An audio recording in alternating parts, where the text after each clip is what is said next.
चले थे विरोधी।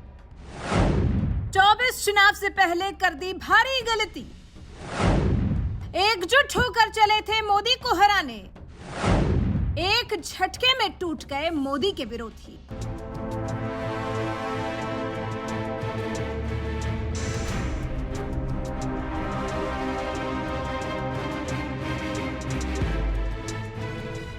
जी हां, आपने बिल्कुल सही सुना। 24 के चुनाव से पहले से ही बिहार के मुख्यमंत्री नीतीश कुमार भारत दौरे पर निकले हुए हैं और घूम घूम कर मोदी विरोधियों को एकजुट करने में लगे हुए थे कि कांग्रेस ने नीतीश कुमार के मोदी हटाओ सपने को ऐसा चकनाचूर किया कि मानो छंद से जो टूटा कोई सपना।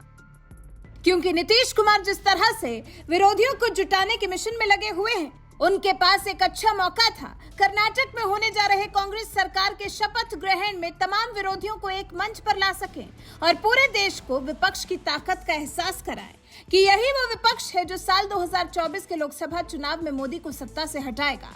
लेकिन ये मौका नीतीश कुमार के हाथ से निकल गया क्योंकि कांग्रेस ने शपथ ग्रहण में कुछ चुनिंदा विपक्षी नेताओं को ही बुलाया है, जिनमें बंगाल के सीएम ममता बनर्जी, बिहार के CM Nitish Kumar, deputy CM Tejashwi Yadav, UP से सपा अध्यक्ष अखिलेश यादव, ओडिशा के सीएम नवीन पटनायक, झारखंड के सीएम हेमंत सोरेन, महाराष्ट्र से एनसीपी अध्यक्ष शरद पवार, शिवसेना उद्धव गुट से उद्धव ठाकरे, तमिलनाडु के सीएम एमके स्टालिन, जम्मू कश्मीर से पीडीपी अध्यक्ष महबूबा मुफ्ती, सीपीआई महासचिव डी राजा और सीपीआईएम महासचिव सीताराम येचुरी जैसे मोदी विरोधियों को बुलाया गया। लेकिन कई ऐसे नेताओं को कांग्रेस ने न्योता भेजना बेहतर नहीं समझा जो अपने राज्यों में मजबूत ताकत रखते हैं और मोदी सरकार को हराने का दम रखते हैं। शपथ ग्रहण में नहीं बुलाए गए नेताओं में दिल्ली के सीएम अरविंद केजरीवाल, केरल के सीएम पिनराई विजयन, आंध्र प्रदेश के सीएम जगन मोहन रेड्डी, तेलंगाना के सीएम केसीआर और पंजाब के सीएम भगवंत मान शामिल हैं, जिन्हें कांग्रेस ने शपथ ग्रहण में नहीं बुलाया है।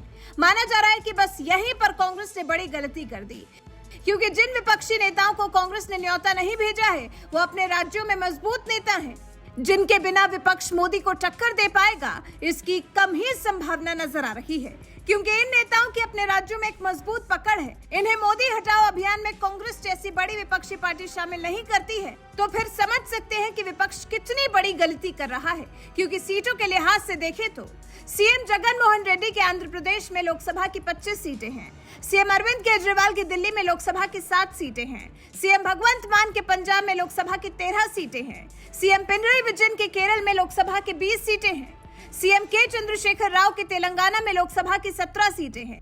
यानी इन राज्यों में कुल मिलाकर 82 सीटें हैं। अब इसी बात से आप समझ सकते हैं कि सिद्धरमैया के शपथ ग्रहण में इन राज्यों के मुख्यमंत्रियों को नहीं बुलाकर कांग्रेस कितनी बड़ी गलती कर रही है। इन्हें इग्नोर करने का मतलब है सीधे सीधे 82 सीटों का नुकसान कराना।